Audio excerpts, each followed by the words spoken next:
கிறிஸ்துவுக்குள் பிரியமான என் அன்பு சகோதர சகோதரிகளே, இயேசு கிறிஸ்துவின் நாமத்தில் உங்கள் அனைவருக்கும் என் அன்பின் நல்வாழ்த்துக்கள். பிரியமானவர்களே, இயேசு கிறிஸ்து இந்த உலகத்திலிருந்து பிதாவினிடத்தில் எடுபடும் போது அவர் நமக்காக ஒரு வாக்குத்தத்தை கொடுத்திருக்கிறார்.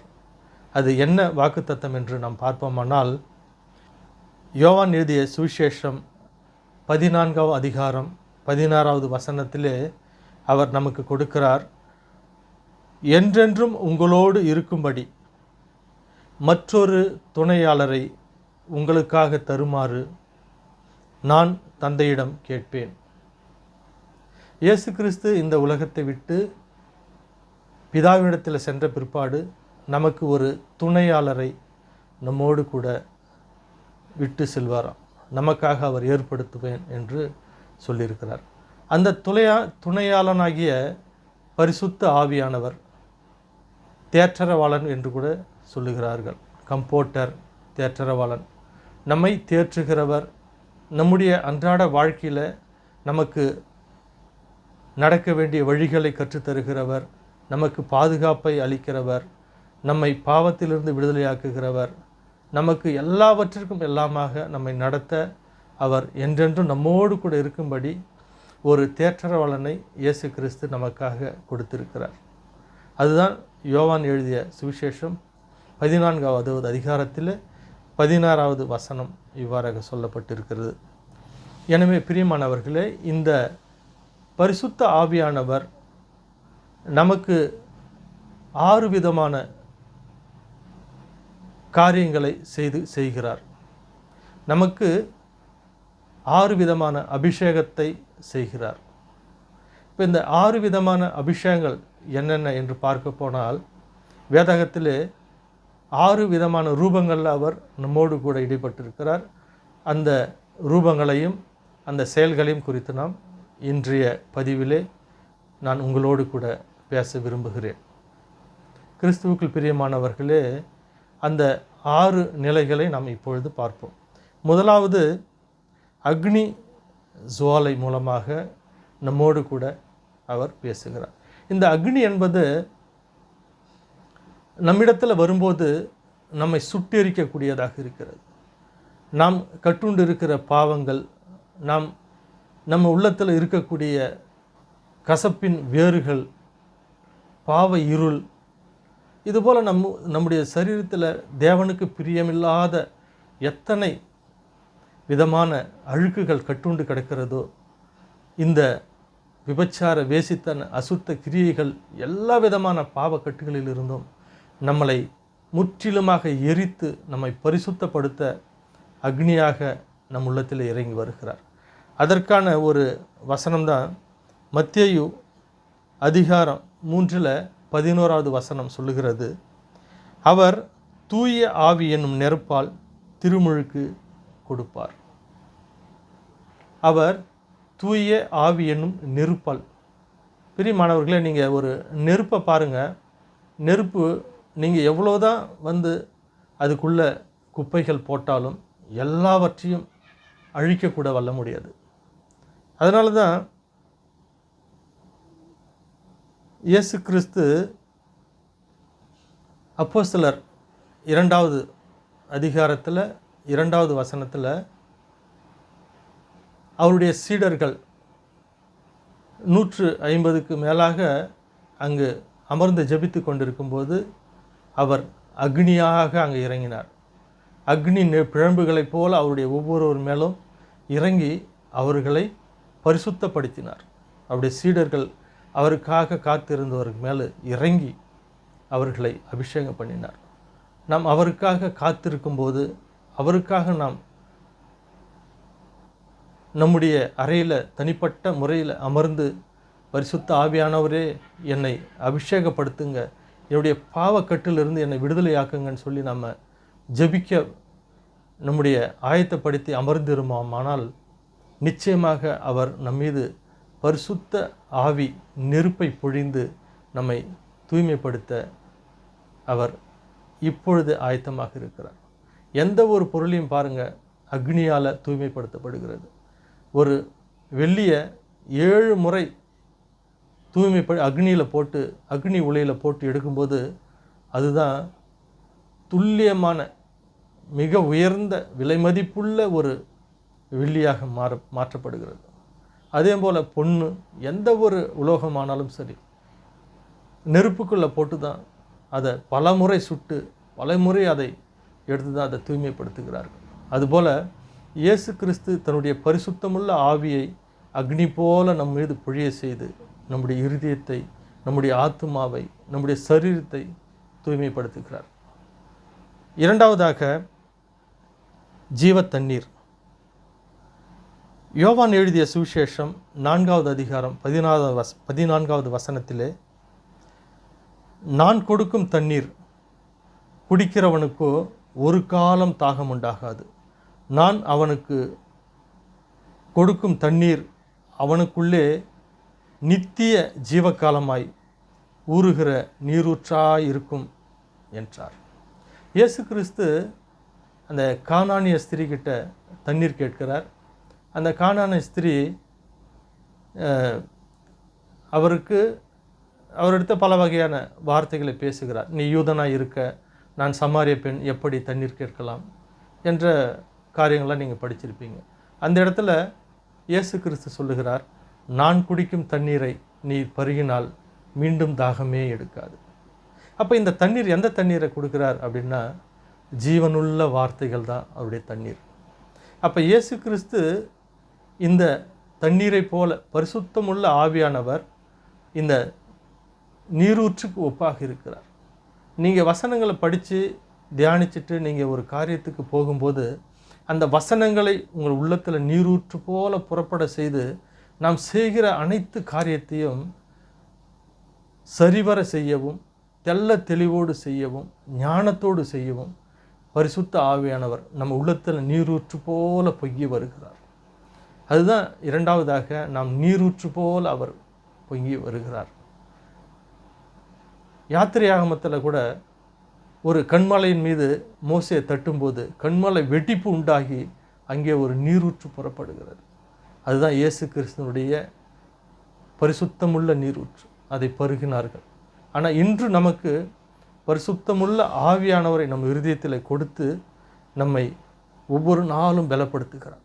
ஒரு தாகம் உள்ளவன் ஒரு தண்ணீர் அருந்தும்போது மீண்டும் அவனுக்கு உயிர் பெறுவது போல இயேசு கிறிஸ்துவனுடைய வல்லமுள்ள வார்த்தைகள் பரிசுத்த ஆவி மூலமாக நமக்கு கொடுக்கப்படும் போது அந்த உள்ளம் ஒரு உயிருள்ள உள்ளமாக, உயிருள்ள ஆத்துமாவாக மாறும்.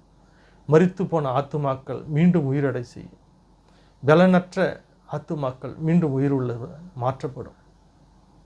ஒரு வதங்கி போன செடிக்கு தண்ணீர் ஊற்றும்போது அது எவ்வளவு மகிழ்ச்சி அடையுமோ, அதே போல் நம்முடைய உள்ளத்தில் பரிசுத்த ஆவியானவருடைய நீரூற்று புறப்படும் போது நாம் நம்முடைய கவலைகள், கண்ணீர்கள் எல்லாவற்றையும் மறந்து சந்தோஷமாக நம்முடைய இருதயம் மாறும். அப்போ இரண்டாவதாக நீரூற்று போல பரிசுத்த ஆவியானவர் நமக்குள்ளே வருகிறார். மூன்றாவதாக ஜீவ காற்று. காற்றின் மூலமாக பரிசுத்த ஆவியானவர் நம்முடைய குடிகொள்ளுகிறார், காற்றின் ரூபமாக. ஆதியாகமம் 2:7 ஆண்டவராகிய கடவுள் நிலத்தின் மண்ணிலே மனிதனை உருவாக்கி அவன் நாசிகளில் உயிர் மூச்சை ஊத மனிதன் உயிர் உள்ளவன் ஆனான். இந்த ஜீவ காற்றை நாம் என்ன பண்ணுறோம்னா, ஜீவன் அற்றுப்போன ஒரு பாவமுள்ள சரீரமாக நம்மளை மாற்றி விடுகிறோம்.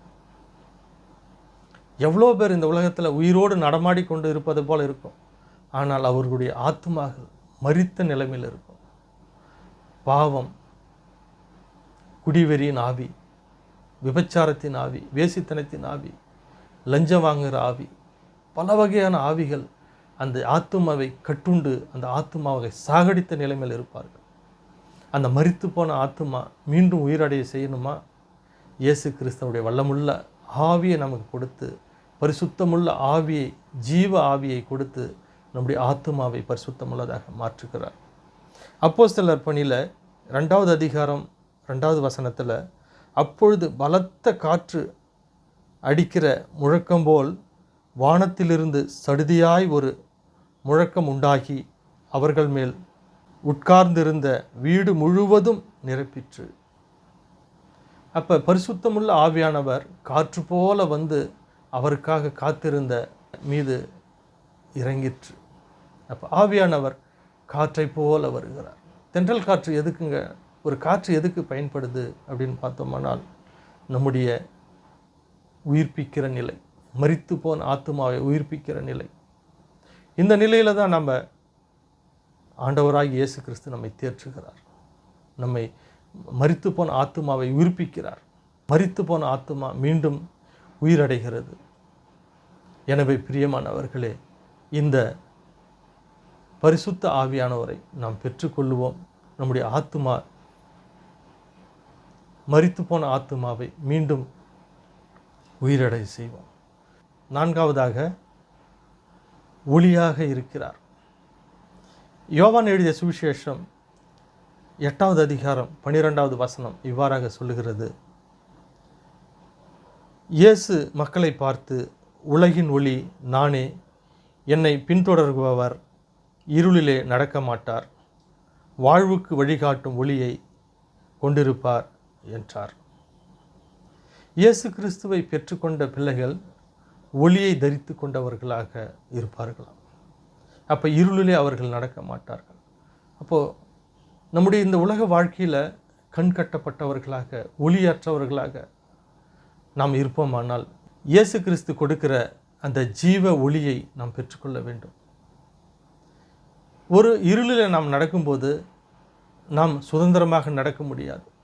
கண் தெளிவற்றவர்களாக தடுக்கி விழ நேரிடும், இடறி விழ நேரிடும்.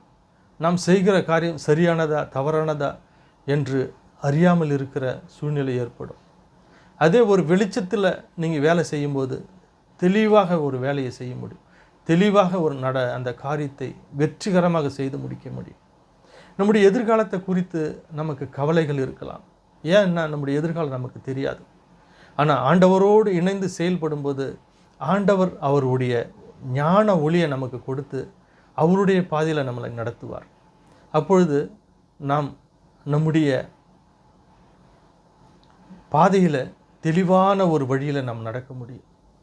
அது எப்பொழுது நம்ம இயேசு கிறிஸ்துடைய வார்த்தைகளை படித்து தெளிந்த ஞானமுடையவர்களாக, தெளிந்த புத்தி உடையவர்களாக நாம் அவரை நாடுவோமானால், அவருடைய ஜீவ ஒளியை நமக்கு கொடுத்து தெளிந்த புத்தி உள்ளவர்களாய் நம்மை மாற்றுவார். யோவான் எழுதிய நற்செய்தி 9வது அதிகாரம் 5வது வசனத்திலையும் சொல்லுகிறார்: நானே உலகின் ஒளி, நான் இருக்கும் வரை உலகில் ஒளி இருக்கும் என்றார். அப்போது இயேசு கிறிஸ்து யார் யார் உள்ளத்தில் இருக்கிறாங்களோ, யார் யார் உள்ளத்தில் இயேசு கிறிஸ்துடைய வார்த்தைகள் இருக்குதோ, அவங்க எல்லாரும் வெளிச்சமாக இருப்பாங்களாம். அவர் எல்லாரும் கண் திறக்கப்பட்டவர்களாக இருப்பார்களாம். இயேசு கிறிஸ்து அதான் அப்போ இருந்த பரிசேயருக்கும் வேதபாரகருக்கும் சொல்லுகிறார்: குருடர்கள் குருடனுக்கு வழிகாட்டுவது எப்படி? அப்போ அவர்களெல்லாம் கண் தெரியாமல் இருந்தாங்களா? கண் தெரிஞ்சு தான் இருந்தாங்க.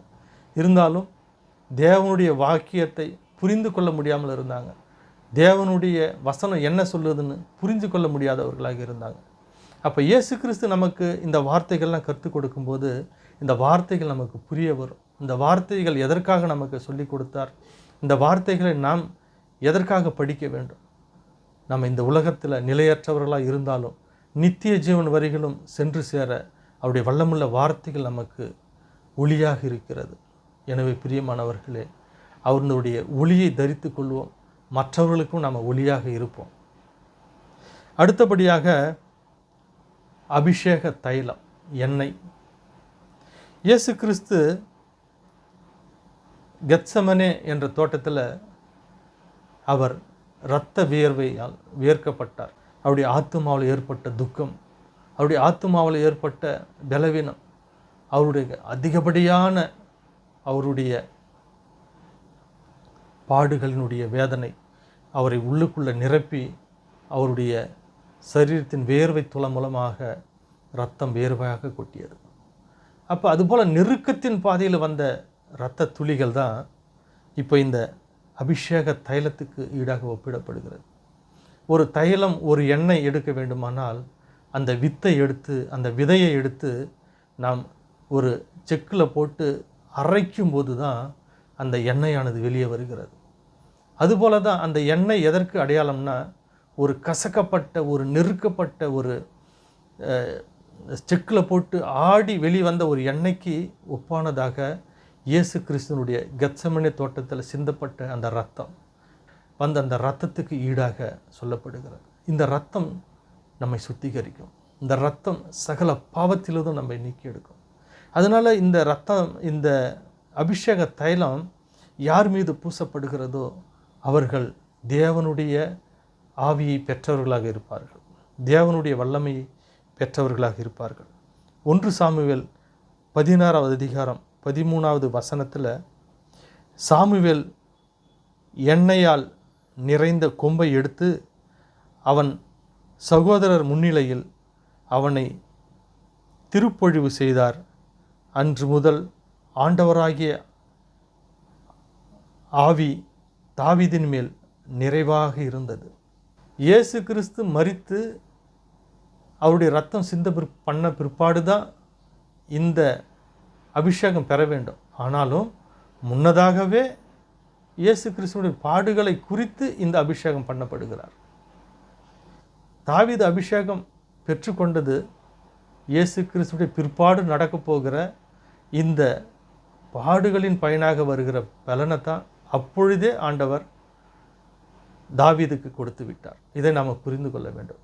அப்போ தாவீதை எண்ணெயால் அபிஷேகம் பண்ணும்போது தாவீது அவருடைய பாவங்கள், குற்றங்கள், குறைகள் எல்லாம் மன்னிக்கப்பட்டு தேவனுடைய வல்லமை அவருக்குள்ளாக வருகிறது. அதற்கப்புறம்தான் தாவீது பலப்படுகிறார், ஸ்திரப்படுகிறார். 1 சாமுவேல் 17:45 இவ்வாறாக சொல்லுகிறார், இராணுவங்களின் தேவனாகிய சேவனைகளுடைய கர்த்தர் நாமத்திலே உன்னிடத்தில் இருக்கிறேன்.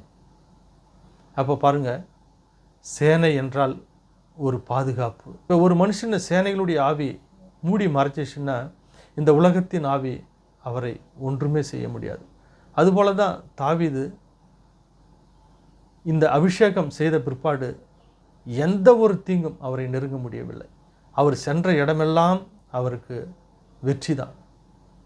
அவர் சாமுவேல் அவரை அபிஷேகம் செய்த பிற்பாடு அவர் வல்லமை நிறைந்தவராய், அபிஷேகம் நிறைந்தவராய், எங்கு சென்றாலும் ஜெயத்தோடு திரும்பி வந்தார். சவுல் எத்தனையோ முறையாக அவரை கொல்ல வகை தேடினாலும் அவரை ஒன்றுமே செய்ய முடியவில்லை. தைலம் பூசி பெறுகிற அபிஷேகத்தை நாம் பெற்றுக்கொள்ளும் போது நாம் வல்லமையுடையவர்களை மாற்றுகிறோம். இயேசு கிறிஸ்து சொல்லுகிறார், நோயுற்றவர்களுக்கு எண்ணெய் பூசி ஜெபியுங்கள், அந்த இடத்துல நான் அவர்களுக்கு சுகத்தை கொடுப்பேன். அப்போ அந்த எண்ணெய் எதற்கு அடையாளம் என்று பார்த்தோமானால் இயேசு கிறிஸ்துனுடைய பாடுகளின் மூலமாக சிந்தப்பட்ட இரத்தத்திற்கு அடையாளமாக இருக்கிறது. அப்போது இயேசு கிறிஸ்து நாமத்தால் நம்ம எண்ணெயை பூசி ஜெபிக்கும்போது நாம் விடுதலையை பெற்றுக்கொள்ளுகிறோம். நோயிலிருந்து விடுதலை, அசுத்த ஆவியிலிருந்து விடுதலை, சிறையிலிருந்து விடுதலை, எல்லாவற்றிலும் இருந்து அந்த விடுதலையை நாம் பெற்றுக்கொள்கிறோம். அப்போ அந்த அபிஷேகத்தின் மூலமாக, எண்ணெயின் அபிஷேகத்தின் மூலமாக பரிசுத்த ஆவியானவர் நம்மிடையே வருகிறார். 6வதாக புறாவை போல பரிசுத்த ஆவியானவர் நம்மிடையே வருகிறார். அப்போ புறாவை போல அவர் எப்பொழுது வருவார் நம்மிடையே என்று பார்ப்போமானால், மத்தேயு 3வது அதிகாரம் 16வது வசனம், இயேசு திருமுழுக்கு பெற்ற உடனே தண்ணீரை விட்டு வெளியேறினார். உடனே வானம் திறந்ததையும் கடவுளின் ஆவி புறா இறங்குவதைப் போல தம் மீது வருவதையும் அவர் கண்டார். பிரியமானவர்களே, இயேசு கிறிஸ்துவுக்கு கடவுளுடைய ஆவியானவர், பிதாவினுடைய ஆவியானவர் புறாவை போல இறங்கி வந்தார். அப்போ இந்த புறாவை போல நாம் இந்த பைபிளில் வேறு எங்கேயுமே பார்க்க முடியாது. இயேசு கிறிஸ்துவுக்கு மாத்திரம்தான் பரிசுத்த ஆவியானவர் புறாவை போல இறங்கி வருவார். ஏன் அப்படின்னு நீங்கள் கேட்டிங்கன்னா, இதை நல்லா யோசித்து பாருங்கள். பரிசுத்த ஆவியானவர் அக்னி போல இறங்கி வருகிறார், காற்றை போல இறங்கி வருகிறார், நீரை போல வருகிறார். அடுத்து எண்ணெய் மூலமாக அபிஷேகம் பண்ணுகிறார். ஆனால் புறாவை போல் எங்கேயாவது வேறு யாருக்காவது அபிஷேகம் பண்ணியிருக்கிறாரான்னு கேட்டிங்கன்னா வேறு எங்கேயுமே நீங்கள் பார்க்க முடியாது. ஆனால் புறாவை போல் இயேசு கிறிஸ்துவுக்கு மாத்திரம்தான் வருவார். ஏன் என்று நாம் சிந்திப்போமானால், இயேசு கிறிஸ்து பாவம் இல்லாதவர். பாவம் இருக்கிறவங்களுக்கு தான் அக்னி மாதிரி வந்து அவங்கள சுத்திகரிக்கணும். அதே மாதிரி பாவம் இருக்கிறவங்களுக்கு தான் தைலம் மூலமாக வந்து அபிஷேகம் பண்ணணும். யார் யார்கிட்ட பாவங்கள் இருக்குதோ, ஜென்ம பாவம், உலக பிரகாரமான பாவம், அது எல்லாவற்றையும் அவர் சுத்திகரிக்க வேண்டுமானால் மீதி 5 ரூபங்களில் பரிசுத்த ஆவியானவர் வந்து அவர்களை அபிஷேகம் பண்ணுவார். ஆனால் இயேசு கிறிஸ்துவை மாத்திரமே புறாவை போல சுத்தமுள்ள ஆவியானவர் வந்து அவர் மீது முழுவதுமாக அமர்ந்து கொண்டார். ஏனென்றால் அவர் பிறப்பே பரிசுத்தம், அவர் வாழ்வு பரிசுத்தம், அவருடைய நடக்கை பரிசுத்தம், எல்லாவற்றிற்கும் எல்லாமாக அவர் பரிசுத்தமாக இருந்ததால் அவர் மேலே எந்த விதமான அழுக்கும் இல்லாததுனால அவர் பரிசுத்த ஆவியானவர் நேராக வந்து அவர் மீது தங்குகிறார். எனவே பிரியமானவர்களே, அந்த பரிசுத்த ஆவியை பெற்ற பிற்பாடு அவருக்கு 3.5 வருடங்கள் பிதாவினுடைய வல்லமையால் எந்த விதமான சோதனைகளையும் அவர் ஜெயிக்க வல்லமுள்ளவராக இருந்தார். 1ஆம் ஆதாம் இந்த உலகத்தில் விழுந்தார். 2ஆம் ஆதாமாகிய இயேசு கிறிஸ்து உலகத்தை ஜெயித்தார். எனவே பிரியமானவர்களே, இயேசு கிறிஸ்து நமக்காக அவர் சென்ற பிற்பாடு அனுப்பின இந்த பரிசுத்தாவின் வல்லமைகள், 6 விதமான வல்லமைகளை நாம் இன்று வேதத்திலிருந்து தியானித்தோம். அதை மீண்டும் ஒரு முறை நாம் பார்ப்போம். முதலாவதாக அக்னி ஜுவாலையாக பரிசுத்த ஆவியானவர் வருகிறார். 2ஆவதாக ஜீவ ஊற்றாக நம்மிடத்தில் வருகிறார். 3ஆவது ஜீவ காற்றாக நம்மிடத்தில் வருகிறார். 4ஆவது ஒளியாக நம்மிடத்தில் வருகிறார். 5ஆவது அபிஷேக தைலமாக வருகிறார். 6ஆவது புறாவை போல வருகிறார். இந்த 6 ரூபங்களில் நம்மிடையே வந்து குடிக்கொண்டு நம்மை ஆசீர்வதிக்க வல்லமுள்ளவராக இருக்கிறார்.